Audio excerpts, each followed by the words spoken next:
তো এত কিছু কাণ্ড না করে পরীক্ষার হলে যদি একটা ট্রিক্সের মাধ্যমে করতে পারি খুব সহজ হয়ে যাবে। এরকম প্রশ্ন বিভিন্ন পরীক্ষায় প্রায়শই তোমরা দেখতে পাও।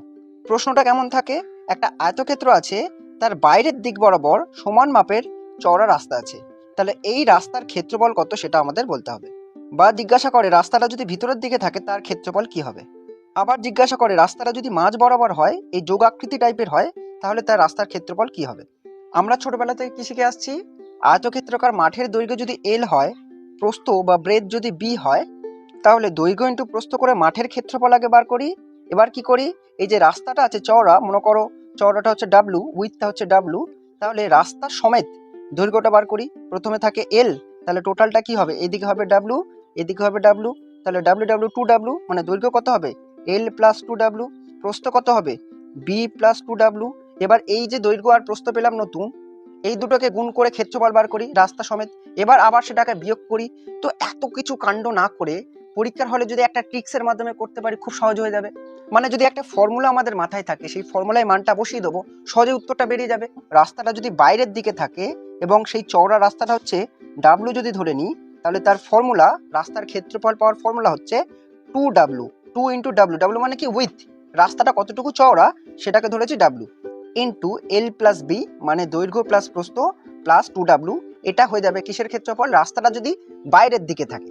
রাস্তাটা যদি জমির ভিতরের দিকে থাকে, একই ফর্মুলা, এই যে প্লাসটা আছে, প্লাসটা আর হবে না, এখানে কি হবে, এখানে মাইনাস হয়ে যাবে। রাস্তাটা যদি মাঝখান বরাবর হয়, যোগাকৃতি টাইপের হয় মাঝখান বরাবর, সেই রাস্তার ক্ষেত্রফল কি হবে। এই যে দ্বিতীয় নম্বর সূত্রটা পেয়েছি, এটাকে একটু মডিফাই করলেই শেষেরটা আমরা পেয়ে যাব। দেখো এখানে যে দুইটা আছে, দুইটাকে আমরা রাখবো না, এদিকেও দেখো দুই আছে, দুইটাকে আমরা রাখবো না।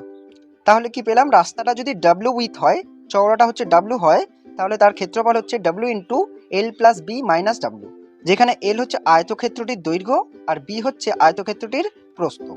দেখো আমি একটা প্রশ্ন নিয়ে নিয়েছি, রাস্তাটা যদি বাইরের দিকে থাকে তাহলে সেই রাস্তার ক্ষেত্রফল কি হবে। কি দেওয়া আছে প্রশ্নে, দৈর্ঘ্য দেওয়া আছে 18, মানে এল এর মান কত 18, প্রস্থ কত দেওয়া আছে 12, মানে বি এর মান হচ্ছে 12, প্লাস টু ইন্টু ডাব্লু, রাস্তাটা কতটুকু চওড়া 2 মিটার, মানে ডাব্লুর জায়গায় কত বসাবো 2 বসাবো। বাইরে কত আছে 2 ইন্টু ডাব্লু, মানে 2 ইন্টু 2 বসাবো, তাহলে কত হচ্ছে ভিতরে 18 আর 12 যোগ করে 30, আর 2 দুগুণে 4 মানে 34 হচ্ছে ভিতরে, আর বাইরে কি হচ্ছে 2 দুগুণে 4, তাহলে 34কে 4 দিয়ে গুণ করলে কত হবে 136 হবে, মানে রাস্তাটার ক্ষেত্রফল কত হবে 136 বর্গমিটার। এবার রাস্তাটা বাইরের দিকে না হয়ে যদি ভিতরের দিকে হয়, তাহলে তার ক্ষেত্রফল কিভাবে বার করতে হয়। দেখো এখানে দৈর্ঘ্য কত দেওয়া আছে, দৈর্ঘ্য দেওয়া আছে 20, মানে এল এর জায়গায় বসাচ্ছি 20, প্রস্থ কত দেওয়া আছে 12, মানে ব্রেথ, ব্রেথের জায়গায় কত বসাচ্ছি 12 বসাচ্ছি।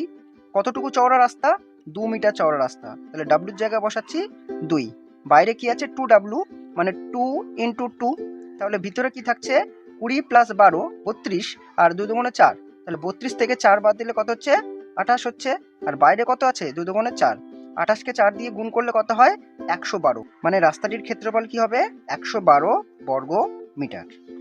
রাস্তাটা যদি চার ধার বরাবর না থেকে মাঝখান বরাবর থাকে, যোগাকৃতি থাকে, তখন তার ক্ষেত্রফল কি হয় W into L plus B minus W. প্রশ্ন অনুযায়ী এখানে দৈর্ঘ্য কত দেওয়া আছে 12 মিটার দীর্ঘ, মানে এল এর জায়গায় কত বসাবো 12, ব্রেথ মানে প্রস্থ কত দেওয়া আছে 8 দেওয়া আছে, তাহলে বি এর জায়গায় 8 বসাচ্ছি।